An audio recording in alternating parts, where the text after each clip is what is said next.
નમસ્કાર દર્શક મિત્રો, હું શીતલ મહેતા ન્યૂઝ ઓફ કચ્છમાં આપનું સ્વાગત છે। જોઈએ આજના સમાચાર।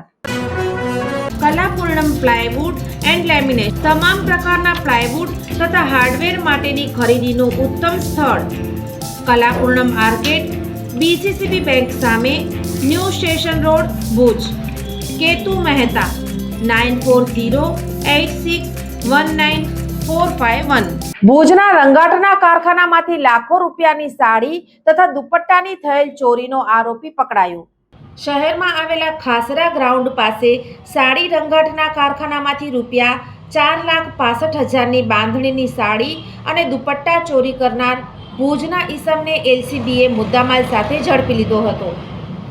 પ્રાપ્ત વિગતો મુજબ ભુજ શહેર એ ડિવિઝન પોલીસ મથકે ફરિયાદી હનીફ અયુબ ખત્રીએ ચોરીનો ગુનો નોંધાવ્યો હતો। જે ગુનાનો ભેદ ઉકેલવા એલસીબીના પીઆઈ એએમ મકવાણાએ ટીમને સૂચના આપી હતી। પેટ્રોલિંગમાં રહેલી ટીમને બાતમી મળી હતી કે મદીનાનગર 2માં રહેતો આરોપી સમીર તાલબ ગોકલ શેખ પોતાના રહેણાંક મકાને હાજર છે અને ચોરી કે છળ કપટથી મેળવેલ સાડી અને દુપટ્ટા સગેવગે કરવાની પેરવીમાં છે। બાતમીને આધારે સ્થાનિકે તપાસ કરતા આરોપી હાજર મળી આવ્યો હતો। પોલીસે તપાસ કરતા આરોપીના ઘરમાંથી અલગ અલગ ઝબલામાં રાખેલ સાડી અને દુપટ્ટા મળી આવ્યા હતા। જે બાબતે આરોપીને પૂછપરછ કરતા પોતાની પાસે કોઈ આધાર પુરાવા ન હોવાનું જણાવ્યું હતું। જ્યારે પોલીસે વધુ પૂછપરછ કરી ત્યારે ખાસરા ગ્રાઉન્ડ નજીક આવેલા કારખાનામાંથી ચોરી કર્યા હોવાની કબૂલાત આપી હતી। એલસીબીએ આરોપી પાસેથી 2,79,000ની બાંધણીની સાડી અને 68,000ના દુપટ્ટા અને 30,000ની એક્ટિવા કબજે કરી આરોપીને આગળની કાર્યવાહી માટે ભુજ શહેર એ ડિવિઝન પોલીસ મથકે સોંપવામાં આવ્યો છે।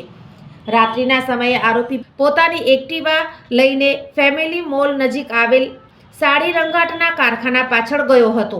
જ્યાં પોતાની એક્ટિવા રાખી દઈ આરોપીએ કારખાનામાં પ્રવેશ કર્યો હતો અને ઉપર લગાડેલ વીજ તારનો મેઇન કનેક્શન કાપી નાખ્યો હતો। જે બાદ બાંધણીની સાડી અને દુપટ્ટા જબલામાં ભરી એક્ટિવા પર પલાયન થઈ ગયો હતો। દર્શક મિત્રો, આજે તારીખ 2 ફેબ્રુઆરી 2026 આ હતા આજના સમાચાર। આવતીકાલે ફરી મળીશું, ત્યાં સુધી મને રજા આપશો। નમસ્કાર।